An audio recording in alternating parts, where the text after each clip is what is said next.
Emulsion क्या होता है? Liquid plus liquid, liquid plus liquid का मिक्सचर, दो लिक्विडों का मिक्सचर इमल्सन कहलाता है। एक कंटेनर आपने लिया, उस कंटेनर में आपने ले लिया वाटर, आपने ले लिया वाटर और उसमें मिक्स कर दिया, मान लो थोड़ा सा ऑयल,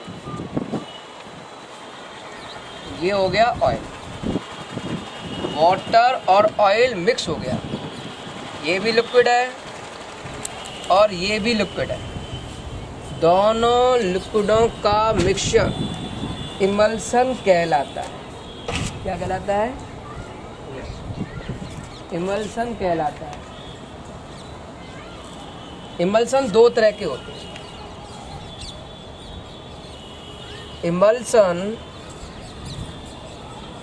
दो तरह के होते हैं। पहला है oil in water, oil in water emulsion, और दूसरा होता है water in oil emulsion. Oil in water और दूसरा है water in oil emulsion. Water in oil और ऑयल इन वाटर। इसके एग्जाम्पल में आते हैं बॉडी लोशन, बॉडी लोशन, दूसरा एग्जाम्पल है मिल्क, दूसरा है water in oil. Water in oil में आता है कोल्ड क्रीम, कोल्ड क्रीम,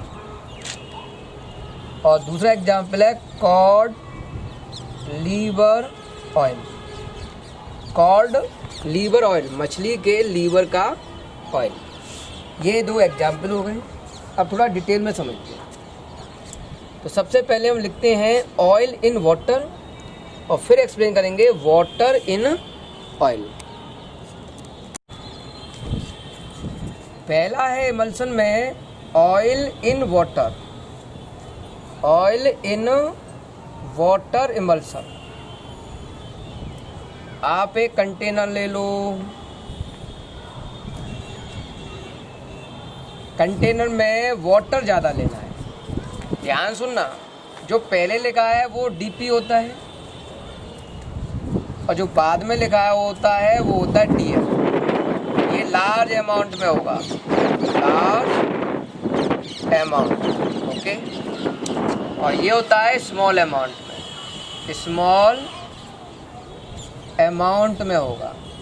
तो देखो, वाटर को ले लो आप ज़्यादा, तो वाटर आपने ले लिया ये ज़्यादा, तो ये पार्टिकल हो गए वाटर के, ये आपने वाटर ले लिया, ये क्या हो गया वाटर, जो कि लार्ज अमाउंट में है। और इसमें ले लो थोड़ा सा ऑयल,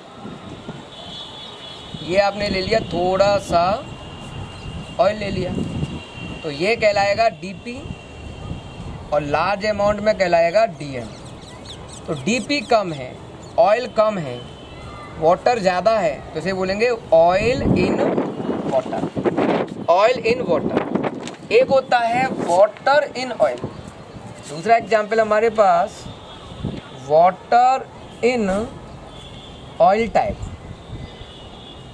तो पहला क्या कहलाएगा डीपी, पहले को डीपी कहोगे। इस कंडीशन में वाटर कम है और ऑयल डीएम ज़्यादा है। कंटेनर बना लिया, कंटेनर में आपको ऑयल ज़्यादा लेना है, तो ये हो गया ऑयल, ये ऑयल ज़्यादा ले लिया आपने, ये हो गया ऑयल ज़्यादा अमाउंट में, मतलब डीएम। और उसमें लेना है थोड़ा सा वाटर, तो ये थोड़ा वाटर, ये ले लिया आपने वाटर, ये हो गया आपका डीपी, कम अमाउंट में। तो यहाँ वाटर कम है और ऑयल ज़्यादा। जब वाटर कम होगा तो ये पहले लिखा जाएगा, तो water in oil type. Example के तौर पे हम लिखते हैं, यहाँ लिख लो कॉड लीवर ऑयल, और यहाँ लिख सकते हो मिल्क। अब मिल्क का मतलब समझो, यहाँ ऑयल हो गया मिल्क में, और वाटर, फैट, और यहाँ वाटर, फैट कम वाटर ज़्यादा। अच्छा, इसको पहचानने का क्या तरीका हो सकता है? तो एक टेस्ट है हमारे पास एक केमिकल होता है डाई। एक डाई नाम का केमिकल है ऑरेंज कलर का, जो कि ऑरेंज रंग देता है ऑयल को ये ऑरेंज कर देता है। जब ऑयल को ये ऑरेंज करेगा, अगर मैं यहाँ डाई डालता हूँ तो ये ऑरेंज होगा, जो ऑयल होगी वो ऑरेंज कलर की हो जाएंगी। ये किस कलर की हो जाएंगी? ऑरेंज कलर की। ऑयल हो गई ऑरेंज। तो कुछ ड्रॉप ऑरेंज होती हैं, उसका मतलब ऑयल कम है, क्योंकि इस जगह पर पूरा ऑयल है तो ऑयल पूरा ही ऑरेंज हो जाएगा। तो पूरा बैकग्राउंड ही ऑरेंज हो गया, तो उसका मतलब ऑयल ज़्यादा है। जब पूरा बैकग्राउंड ऑरेंज हो जाएगा तो ऑयल ज़्यादा है, मतलब वाटर इन ऑयल टाइप।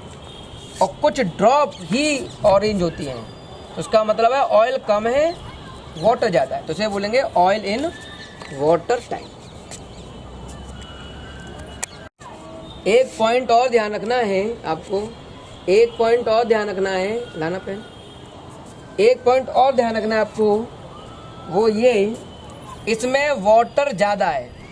जब वाटर ज़्यादा है, इसमें वाटर ज़्यादा है। जब वाटर ज़्यादा होगा तो इसमें करंट का फ्लो अच्छा होगा, तो यहाँ कंडक्टिविटी मोर होगी, यहाँ कंडक्टिविटी ज़्यादा होगी, करंट आसानी से फ्लो होगी क्योंकि वाटर ज़्यादा है। ऑयल कम है, इसलिए यहाँ विस्कोसिटी लेस होगा। उल्टा कर दीजिए, क्योंकि यहाँ ऑयल ज़्यादा है तो करंट कम पास होगा, तो कंडक्टिविटी यहाँ लेस हो जाएगी, और विस्कोसिटी यहाँ ज़्यादा होगी, गाढ़ापन ज़्यादा, ऑयल ज़्यादा गाढ़ापन ज़्यादा, तो इस जगह पर विस्कोसिटी ज़्यादा होगी। इमल्सिफायर क्या होते हैं? एक कंटेनर में, समझो ध्यान से, एक कंटेनर में आपने दो चीज़ों का मिक्सचर लिया। ये हो गया वाटर, ये आपने वाटर ले लिया, और इसमें थोड़ा सा मिक्स कर रखा है ऑयल। तो वो ऑयल और वाटर दो चीज़ें आपने ले रखी हैं, इन दोनों के मिक्सचर को हमने नाम दिया था इमल्सन। इन दोनों के चीज़ों को हमने मिक्स कर लिया तो उसको नाम दिया था इमल्सन, ठीक है। अब दोनों लिक्विड को अच्छी तरह से मिक्स करने के लिए, इनको स्टेबलाइज करने के लिए, लिक्विड 1 और लिक्विड 2 को आपस में अच्छी तरह से मिक्स करने के लिए, ये आपस में अच्छी तरह से मिक्स हो जाएं, मिक्स प्रॉपरली हो जाएं, टू स्टेबलाइज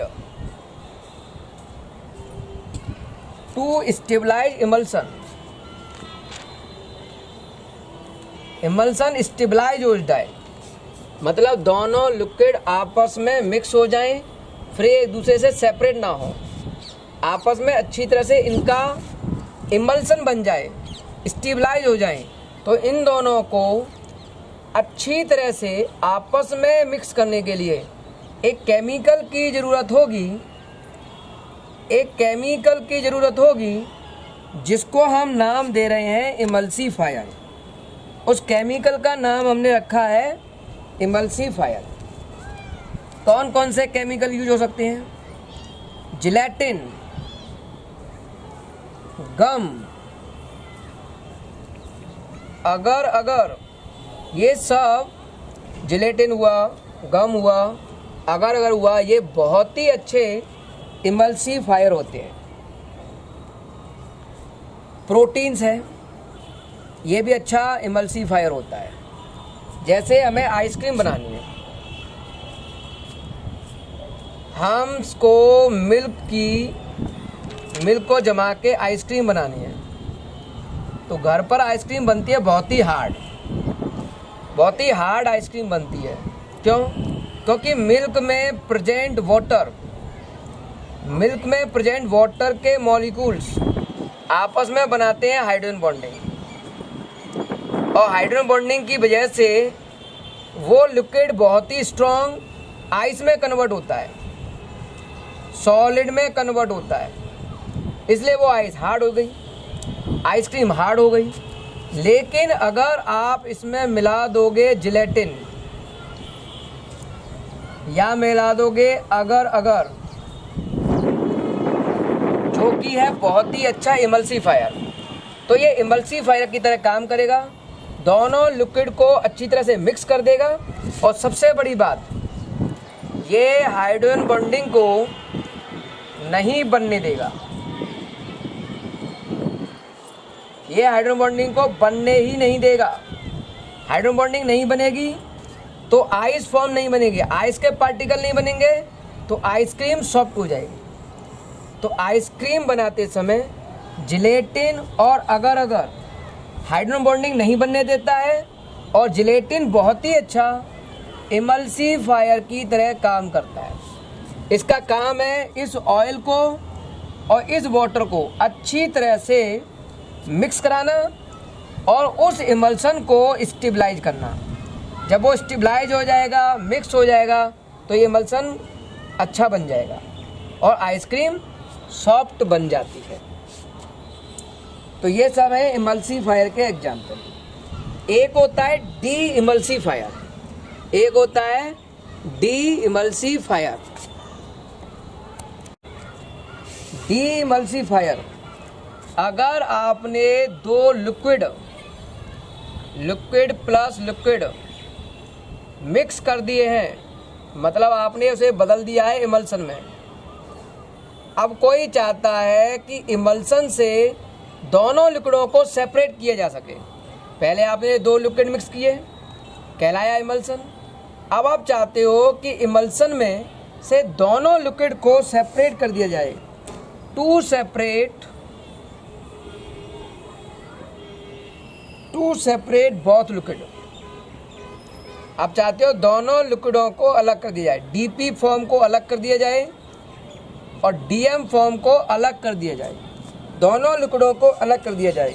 तो इस टेक्निक के लिए आपको यूज करना पड़ेगा डी इमल्सिफायर, और प्रोसेस को बोलेंगे डी इमल्सिफिकेशन। प्रोसेस को हम बोलेंगे डी इमल्सिफिकेशन। ओके, कौन कौन से एग्जाम्पल हैं? आप फ्रीजिंग कर सकते हो, फ्रीज कर दोगे तो दोनों लिक्विड अलग हो सकते हैं। आप इसे बॉयल करके भी कर सकते हो, बॉइलिंग करके कर सकते हो।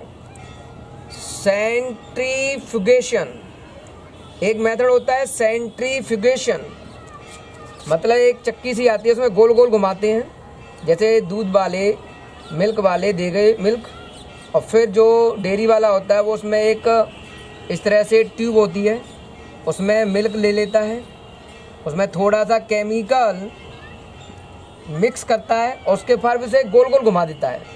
ऐसा करने से वाटर अलग दिखेगा और फैट अलग दिखेगा। ऐसा करने से वाटर अलग दिखेगा और फैट अलग दिखेगा, तो पता चल जाएगा कितना वाटर है और कितना फैट प्रेजेंट है। केमिकल क्या प्रयोग कर सकते हैं डी इमल्सिफायर में? केमिकल के नाम सरफेक्टेंट ले सकते हो आप। सरफेक्टेंट में हम जेल क्या होता है, जेल के बारे में आज समझना है हमको। तो देखो, आपको एक liquid plus solid, liquid plus solid, liquid लेना है और सॉलिड लेना है। लिक्विड को लो कम मात्रा में, इसको बोलो डीपी, और सॉलिड को लेना है ज्यादा मात्रा में, इसको बोलो डीएम। तो लिक्विड कम मात्रा में लेना है और सॉलिड लार्ज अमाउंट में लेना है। तो लिक्विड और सॉलिड का मिक्सचर कॉलाइडियल सॉल्ट जेल कहलाता है। ओके, तो लिक्विड प्लस सॉलिड मतलब जेल।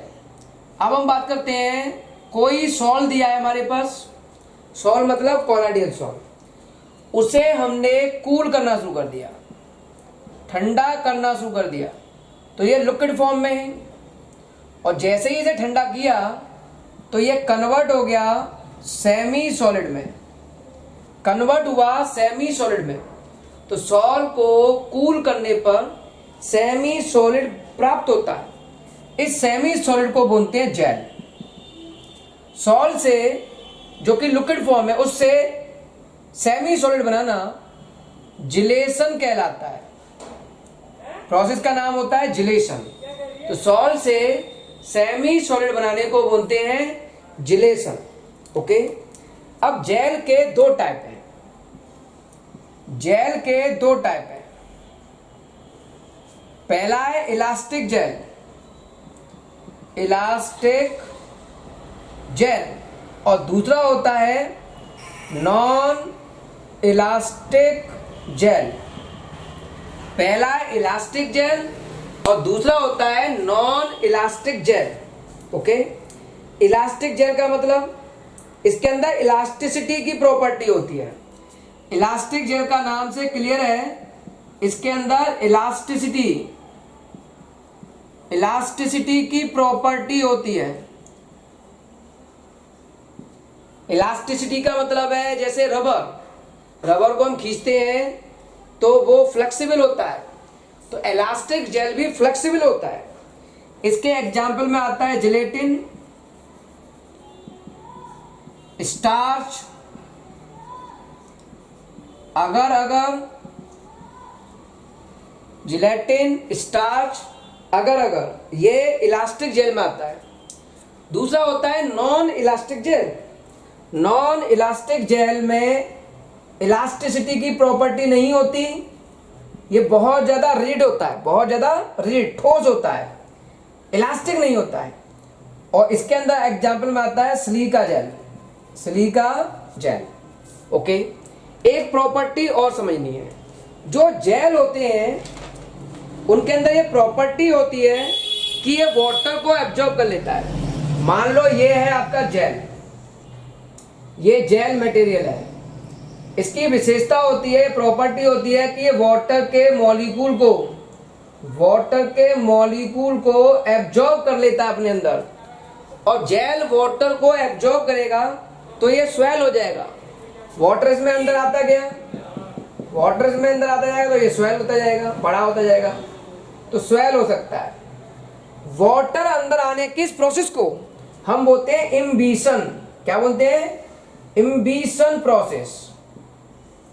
वाटर को अपने अंदर ये एब्जॉर्ब कर लेता है, इस प्रोसेस को हम इम्बिशन कहते हैं, IMBITION, इम्बिशन प्रोसेस। तो ये था जेल क्या है। अब हम पढ़ेंगे नेक्स्ट टॉपिक, लायोफोबिक सॉल्ट क्या है, लायोफोबिक सॉल्ट क्या है और ये कैसे बनेगा। लायोफोबिक सॉल्ट बनाने के दो तरीके हैं। लायोफोबिक सॉल्ट को बनाने के दो तरीके हैं। पहला तरीका होता है डिस्पर्जन मेथड, और इसका दूसरा तरीका होता है कंडेंसेशन मेथड।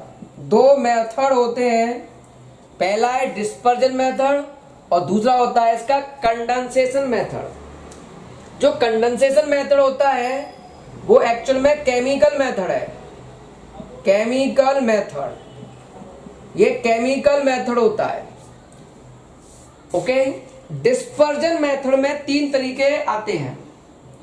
डिस्पर्जन में भी हम तीन तरीके पढ़ते हैं। पहला तरीका है डिस्पर्जन में मैकेनिकल डिस्पर्जन।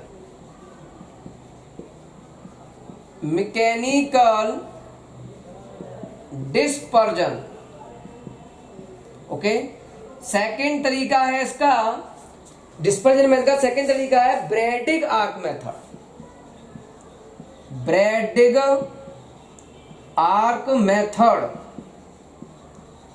ब्रैडिग आर्क मेथड को हम एक और नाम दे रहे हैं जिसका नाम है इलेक्ट्रो डिस्पर्जन, या इसको हम कह सकते हैं इलेक्ट्रो डिस्पर्जन, ओके।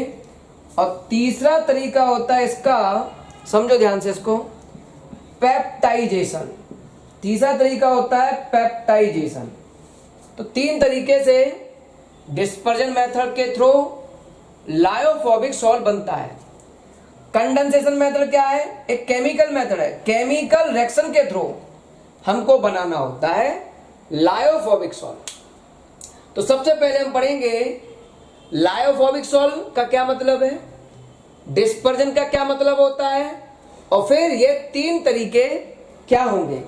तो सबसे पहले समझो लायोफोबिक सॉल्ट। लायोफोबिक सॉल्ट का मतलब होता है डीपी का पार्टिकल और डीएम का पार्टिकल, छोटा पार्टिकल और लार्ज अमाउंट का पार्टिकल आपस में मिलकर कोलाइडियल सॉल्ट बनाते हैं। लेकिन ये सॉल्ट आसानी से नहीं बनता, आसानी से नहीं बनता है, इसलिए से बोलते हैं लायोफोबिक सॉल्ट। मीडियम में ये आसानी से नहीं बनता, आसानी से डिजॉल्व नहीं होता है, इसलिए इसको बोलते हैं लायोफोबिक सॉल्ट। अब इसको बनाने के दो मेथड हैं। डिस्पर्जन का मतलब है छोटे छोटे, समझना ध्यान से क्या कह रहा हूं। डिस्पर्जन का मतलब है बड़े मॉलिक्यूल से ब्रेक करके छोटे छोटे पार्टिकल बनाना। डिस्पर्जन का मतलब है बड़े पार्टिकल से छोटे पार्टिकल बनाना। और कंडेंसेशन का मतलब होता है छोटे छोटे पार्टिकल से मिलकर एक बड़ा पार्टिकल का बनना। ओके, चलो चेक करते हैं आगे। मैकेनिकल डिस्पर्जन क्या होता है? डिस्पर्जन का मतलब होता है एक बड़े पार्टिकल को तोड़कर छोटे छोटे पार्टिकल में कन्वर्ट करना। ओके, अब मैकेनिकल डिस्पर्जन कैसे होगा? तो देखो, एक मान लो चक्की का पार्ट ये है, ये आपका चक्की का एक पार्ट हो गया, ये चक्की का दूसरा पार्ट है, ऐसे बना देता हूं, ठीक है। ये अपनी जगह पे फिक्स है और ये जो है इस तरह से घूम रहा है, रोटेट कर रहा है, इस तरह से रोटेट कर रहा है इसके ऊपर। ओके, अब इसके अंदर जैसे चक्की होती ना, तो उसके अंदर हम गेहूं डाल देते हैं, ऐसे ही हमने बड़े पार्टिकल डाल दिए। अब एक पार्ट फिक्स है और दूसरा पार्ट उसके ऊपर घूम रहा है, तो ऐसा होगा तो ये जो पार्टिकल हैं वो छोटे छोटे पार्टिकल में पाउडर फॉर्म में कन्वर्ट हो जाएंगे, तो इसे बोलते हैं मैकेनिकल डिस्पर्जन। और इस तरह की चक्की को बोलते हैं, इस तरह की चक्की को बोलते हैं कोलाइडियल मिल, कोलाइडियल मिल बोलते हैं। ओके, ऐसे भी कह सकते हो कि इस तरह का एक बॉक्स है। ओके, इस बॉक्स के अंदर बड़े बड़े हैवी अमाउंट में गोले हैं और इस पार्ट को हम घुमाते हैं, इस तरह से घुमाते हैं इस रॉड को, जैसे ये रॉड है इसको ऐसे घुमाएंगे तो ये गोले इसमें इधर उधर भागेंगे। अब इन गोलों के आपस में टकराने से इसके बीच में फंसा हुआ पार्टिकल, ये गोले आपस में टकराएंगे तो इसके बीच में भरा हुआ पार्टिकल छोटे छोटे पार्टिकल में पाउडर फॉर्म में पिस जाएंगे। तो ये है आपकी कोलाइडियल मिल। इस मैकेनिकल डिस्पर्जन मेथड की सहायता से हम लोग इंक, पेस्ट पेंट बना सकते हैं, इंक है, पेंट है, डीडीटी है, डीडीटी, इनके बारीक पाउडर हम पी सकते हैं। और इसमें अगर हम वाटर मिला दें तो यह बन जाएगा पेस्ट। जैसे कोलगेट पाउडर आता है, कोलगेट का पाउडर आता है, लेकिन जब उसमें पानी मिक्स होता है तो वो पेस्ट कहलाता है, कोलगेट पेस्ट। तो इस तरह की चीजें, इंक आती है पाउडर फॉर्म में, लेकिन उसमें वाटर मिला दें तो वो इंक गीली हो जाती है, लिक्विड फॉर्म में आ जाती है, तो वो कहलाएगा पेस्ट, कॉलॉइडल पेस्ट। तो मैकेनिकल डिस्पर्जन से इस तरह से कॉलॉइडल पेस्ट बनाते हैं। डिस्पर्जन का सीधा मतलब है बड़े पार्टिकल को छोटे छोटे पार्टिकल में ब्रेक करना। कॉलॉइडल मिल को घुमाएंगे, दोनों पार्ट भी घूम सकते हैं, वैसे एक पार्ट फिक्स कर दिया, एक पार्ट को घुमाया, या फिर दोनों पार्ट घुमा सकते हो ऐसे। ओके, तो इसमें फंसा हुआ जो बड़ा पार्टिकल है वो छोटे छोटे पाउडर फॉर्म में कन्वर्ट हो गया। इस टेक्निक से आप इंक, डीडीटी और पेंट बना सकते हो। ओके, तो ये था मैकेनिकल डिस्पर्जन। सेकंड तरीका है ब्रैडेग आर्क मेथड। ब्रैडेग लिख देता हूं नीचे, आर्क मेथड, और इसका दूसरा नाम है इलेक्ट्रो डिस्पर्जन। थोड़ा इसको ध्यान से समझना। हमने एक कंटेनर लिया है, ये बाहर वाला, उसके अंदर एक और कंटेनर लगा दिया। इस बाहर के कंटेनर में इस जगह पर हमने इस जगह पर भर दी आइस। ये आपने भर दिया आइस के टुकड़े, तो ये हो गया आइस के टुकड़े। ओके, और इसके अंदर भर दिया आपने वाटर, ये आपने भर दिया वाटर, ठीक है। और इस वाटर में दो गोल्ड की, मैंने ये गोल्ड की रॉड मान ली है, एयू गोल्ड। आप गोल्ड की, कॉपर की, सिल्वर की रॉड ले सकते हो। दो रॉड लगा दी, बैटरी से साथ जोड़ दिया, वाटर के साथ थोड़ा सा KOH मिला देना। इस तरह का प्रैक्टिकल करना है। तो करना क्या है वो समझो। इस प्रैक्टिकल में हमको गोल्ड का सॉल्व बनाना है। इस प्रैक्टिकल में आपको गोल्ड को वाटर में मिक्स करके उसे कन्वर्ट कराना है गोल्ड सॉल्व में। गोल्ड का सॉल्व बनाना है, उसे कन्वर्ट करा लेना है गोल्ड सॉल्व में। तो इस टेक्निक से गोल्ड का, प्लेटिनम का, सिल्वर का, कॉपर का सॉल्व बनाया जा सकता है। अच्छा, जैसे ही आप यहां से करंट पास करोगे, जैसे ही यहां बैटरी से आप करंट पास करोगे, तो इस रॉड में करंट ऐसे गई और ऐसे वापस आई। ये प्रोसेस करंट की आपकी चलना स्टार्ट हो गई। ओके, ऐसा करने से क्या होगा, जो रॉड है, गोल्ड की जो रॉड है, वो वाटर में डिजॉल्व होना शुरू हो जाएगी। तो यहां गोल्ड रॉड, गोल्ड की जो रॉड है वो डिजॉल्व होना शुरू हो जाएगी, डिजॉल्व इन वाटर, वो वाटर में घुलना शुरू हो जाएगा। ये प्रैक्टिकल जब हम करेंगे तो जैसे ही ये रॉड घुलना शुरू हो गई, तो होता क्या है वो समझो। रॉड जब ज्यादा गर्म हो जाएगी, करंट पास हो रही है, तो हीटिंग इफेक्ट आएगा, तो कुछ गोल्ड वेपर फॉर्म में उड़ सकता है। ये गोल्ड यहां आया, डिजॉल्व हो गया, लेकिन कुछ अमाउंट इसका वेपर फॉर्म में भागना चाहेगा। तो यहां गोल्ड का ज्यादा हीटिंग होने पर वेपराइजेशन होगा। ओके, तो हम ये चाहते हैं कि उसका कंडेंसेशन भी हो, तो हमने प्रैक्टिकल पूरा बंद कर दिया, कंटेनर को बंद कर दो। तो वेपराइजेशन के साथ कंडेंसेशन भी स्टार्ट कर लो। अगर गोल्ड के पार्टिकल वेपर फॉर्म बना के भागें, तो थोड़ी देर बाद वो ठंडे होकर वापस लौटने चाहिए। अब वो कैसे होगा? आइस से। जो आपने आइस डाला है वो आइस सॉल्यूशन को ठंडा रखेगा, जिससे कि कोई गोल्ड का पार्टिकल अगर वेपर फॉर्म में जा रहा हो तो वो थोड़ी समय बाद ठंडा होके मिक्स हो जाए। तो वेपराइजेशन और कंडेंसेशन यहां साथ साथ चलना चाहिए। अब इसमें KOH क्यों मिलाया है? KOH के दो फंक्शन होते हैं। पहला, वाटर में करंट आसानी से नहीं पास होती, KOH डालोगे तो करंट आराम से फ्लो होगी, तो ये कंडक्टिविटी को इंक्रीज करने का काम करेगा। तो KOH का पहला काम होगा कंडक्टिविटी को इंक्रीज करना। और दूसरा, गोल्ड सॉल्ट, जब गोल्ड वाटर में डिजॉल्व होगा तो ये कन्वर्ट होगा गोल्ड सॉल्ट में।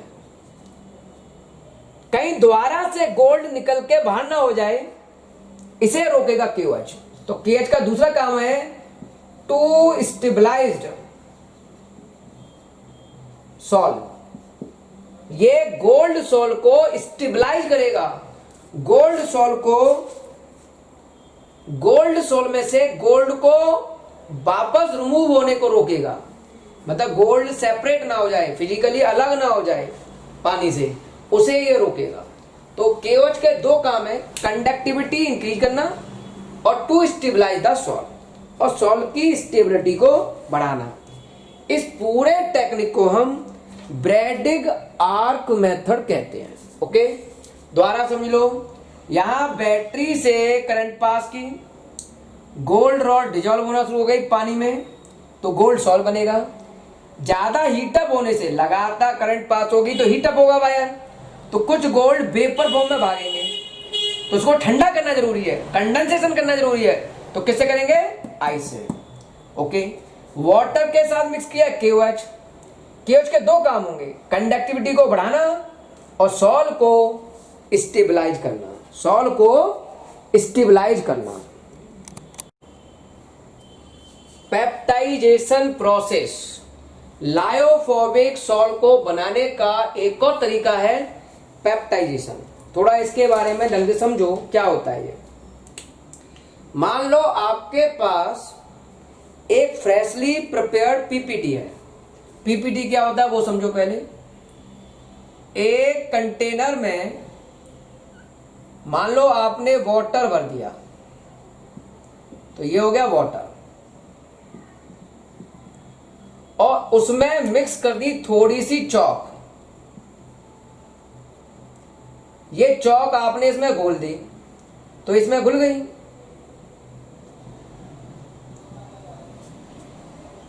आप इसको हिला दो, अच्छी तरह मिक्स हो जाएगा। तो इन दोनों के मिक्स होने से बन गया सॉल्यूशन। ओके, लेकिन थोड़े समय बाद चौक जो है वो नीचे बैठ जाती है। पानी पानी ऊपर हो जाएगा, चौक नीचे आ जाएगी, तो इसको हम कहेंगे प्रेसिपिटेट हो गया, PPT बन गया भाई। तो ये इस तरह से PPT बनता है। तो इसी तरह से हमने एक प्रेसिपिटेट लिया है फेरिक हाइड्रोक्साइड का। फेरिक हाइड्रोक्साइड का फ्रेशली प्रिपेयर्ड PPT लिया, जो ताजी हो, फ्रेशली प्रिपेयर्ड होना चाहिए। और उस PPT में फेरिक हाइड्रोक्साइड के उस PPT को हमको द्वारा से घोलना है। अब इस खड़िया को, इस चौक को द्वारा से पानी में घोलना है। तो हमने क्या किया, इस प्रेसिपिटेट को पानी में मिक्स किया, वाटर में मिक्स किया, और साथ में एक केमिकल मिक्स कर दिया, फेरिक क्लोराइड FeCl3 और HCl। ये कहलाता है पेप्टाइजिंग एजेंट। क्या कहलाता है ये? Peptising agent. ये हमने इसमें मिक्स कर दिया और फिर उस डिब्बी को, उस बोतल को अच्छी तरह से हिला दिया। ऐसा करने से प्रेसिपिटेट वाटर में अच्छी तरह से मिक्स हो गया और यहां प्राप्त हुआ आपको फेरिक हाइड्रोक्साइड का कोलाइडियल सॉल्ट। जो सॉल्ट बना है उसे लंबे टाइम तक रखने के बाद भी वो दोबारा से प्रेसिपिटेट में कन्वर्ट नहीं होगा। जैसे चौक घुल गई, उसके बाद वो प्रेसिपिटेट हो गया, यहाँ ऐसा नहीं होगा। यहाँ प्रेसिपिटेट को पानी में घोलने के बाद उसमें फेरिक क्लोराइड डाल दें जो कि पेप्टाइजिंग एजेंट है, तो वो फेरिक हाइड्रोक्साइड का सॉल्ट बनाएगा और ये सॉल्ट दोबारा से प्रेसिपिटेट में कन्वर्ट नहीं होगा। तो इस प्रोसेस को बोलते हैं पेप्टाइजेशन। अब बात आती है कि ये दोबारा से प्रेसिपिटेट क्यों नहीं हुआ, सॉल्ट फॉर्म में ही मेंटेन कैसे रह पाया, ये हमको समझना है। पेप्टाइजेशन का आगे का टॉपिक समझना है, थोड़ा ध्यान से समझिए। सबसे पहला टॉपिक, मान लो आपके पास है ये फेरिक हाइड्रोक्साइड का FeOH का ऑल्थराइज का पीपीटी, और आपने एक पेप्टाइजिंग एजेंट लिया था FeCl3।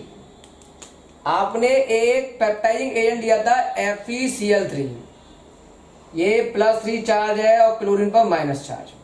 तो सबसे पहले ये चेक करो इस वाले कंपोनेंट में और इस वाले कंपोनेंट में कौन मैच कर रहा है। Fe यहां भी है, Fe यहां भी है, मैच कर रहा है। OH यहां है, यहां OH नहीं है, तो OH और Cl मैच नहीं कर रहा है, Fe मैच कर रहा है। तो क्या होगा, इसका Fe+3 आयंस इसके ऊपर पॉजिटिव चार्ज है, ये इसके ऊपर आके चिपक जाएगा, एडजॉर्ब हो जाएगा। इसके सरफेस पर Fe+3 आयन एडजॉर्ब हो जाएगा। जब इसके ऊपर ये एडजॉर्ब हो जाएगा तो ये कहलाएगा आप पॉजिटिव सॉल्ट, पॉजिटिव सॉल्ट कहलाएगा। अच्छा, अगर हम इसको और डिटेल में समझें तो जरा ध्यान देना, जब आपने केवल कोलाइडल सॉल्ट लिया था प्रेसिपिटेट फॉर्म में, फेरिक हाइड्रोक्साइड को लिया, अगर फेरिक हाइड्रोक्साइड जो कि मैंने नीले से दिखाया है, ये फेरिक हाइड्रोक्साइड के पार्टिकल हैं, ये आपके फेरिक हाइड्रोक्साइड के चार्जलेस पार्टिकल, इन पर कोई आके नहीं जुड़ा, ये आयंस आके नहीं जुड़े, तो ये चार्जलेस पार्टिकल होगा। चार्जलेस पार्टिकल थोड़े हैवी पार्टिकल होते हैं, इनका मास ज़्यादा होता है और ये हैवी होकर ग्रेविटी की वजह से नीचे बैठ जाते हैं और हम कह सकते हैं ये प्रेसिपिटेट हो गए, पीपीटी फॉर्म में चले गए। तो इस तरह से ये प्रेसिपिटेट हो गए, लेकिन हमको चाहिए कोलाइडल सॉल्ट। अब क्या करें, तो कोलाइडल सॉल्ट में क्या करना है उस पर ध्यान दो। ये आपका बॉक्स हो गया और ये हो गया आपका फेरिक हाइड्रोक्साइड का पार्टिकल, और जैसे ही आपने FeCl3 मिलाया तो FeCl3 का पॉजिटिव चार्ज से चिपक गया, मतलब ये दोनों ही अब पॉजिटिव हो गए, तो मैं इस पर पॉजिटिव चार्ज मान लेता हूं। अब पॉजिटिव एक दूसरे को करेंगे रिपेल, एक दूसरे को करेंगे रिपेल। अब ये एक दूसरे को रिपेल करेंगे तो ये पार्टिकल नीचे नहीं बैठ पाएंगे, इधर उधर भागते रहेंगे, इधर उधर आपस में रिपल्सन करके इधर उधर मोशन में बने रहेंगे। जब रिपल्सन होगा तो इनमें आ जाएगा मोशन, और मोशन होगा तो ये इधर उधर मिक्स फॉर्म में बने रहेंगे, पीपीटी नहीं बनाएंगे, ये इधर उधर भागते रहेंगे, नीचे प्रेसिपिटेट नहीं होंगे। और जब ये प्रेसिपिटेट नहीं होंगे तो हम कहेंगे ये कोलाइडल सॉल्ट फॉर्म में अरेंज है। तो इस तरह से चार्ज डेवलप होने की वजह से ये प्रेसिपिटेट फॉर्म में नहीं जाते हैं और फिर ये कोलाइडल फॉर्म में आ जाते हैं। दोबारा समझो, फेरिक क्लोराइड डालोगे तो Fe मैच कर गया, तो ये Fe+3 इसके सरफेस पर ऐड हो गए। अगर ये ऐड नहीं होते हैं तो ये कहलाएगा चार्जलेस पार्टिकल, मास होने की वजह से, ग्रेविटी की वजह से ये नीचे बैठ गए, पीपीटी हो गए। लेकिन अगर आपने फेरिक क्लोराइड डाल दिया तो ये इसके सरफेस पर जुड़ जाएंगे और इन सब पर हो जाएगा पॉजिटिव चार्ज, और फिर एक दूसरे को ये रिपेल करेंगे और इस सॉल्यूशन में इधर उधर भागते रहेंगे, रिपल्सन की वजह से मोशन होगा, और फिर ये सॉल्यूशन में नीचे नहीं बैठ पाएंगे, प्रेसिपिटेट फॉर्म में नहीं जा पाएंगे, तो ये कॉलाइडियल फॉर्म में बने रहेंगे। कंडेंसेशन मेथड लायोफोबिक सॉल्ट को बनाने का केमिकल मेथड होता है। फॉर एग्जाम्पल मैं कुछ रिएक्शन के थ्रू सॉल्ट बना रहा हूं, रिएक्शन के थ्रू, जैसे आपके पास है AS2O3 arsenic oxide, arsenic oxide, इस पर हमने रिएक्शन कराई H2S की, हाइड्रोजन सल्फाइड की। ओके, अब ये है पॉजिटिव फैक्टर और सामने ये है नेगेटिव फैक्टर। सल्फर पे होता है -2 और आर्सेनिक पर +3। तो देखो आर्सेनिक है +3 बैलेंसिंग, आर्सेनिक +3 है, सामने सल्फर है -2, इन दोनों का आपस में क्रॉस हुआ, क्रॉस होने के बाद ये बना AS2S3, तो यहां बना ये AS2S3 का सॉल्ट, तो ये बन गया आर्सेनिक सल्फाइड का सॉल्ट, प्लस H और O कंबाइन करके बनाएंगे H2O, और बन गया H2O, बैलेंस नहीं कर रहे, और बन गया H2O। तो आर्सेनिक ऑक्साइड पर हाइड्रोजन सल्फाइड की रिएक्शन करने पर आर्सेनिक सल्फाइड का कॉलाइडियल सॉल्ट बन गया, क्योंकि ये केमिकल रिएक्शन से बना है, इसलिए इसे केमिकल मेथड में रखा गया। दूसरा तरीका, मान लो आपको बनाना है गोल्ड का सॉल्ट, तो हमने SnCl2 पर रिएक्शन कराई गोल्ड क्लोराइड की, AuCl3 की। ओके, इन दोनों की आपस में रिएक्शन हुई।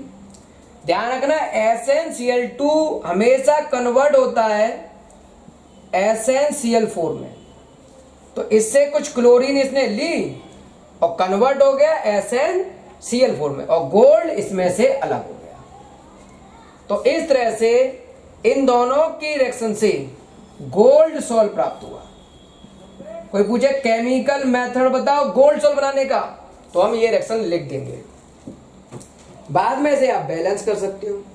बैलेंस में क्या करना है, यहां आप 3 ले लो, 3Sn, तो यहां भी 3 ले लो, 3Sn हो गए।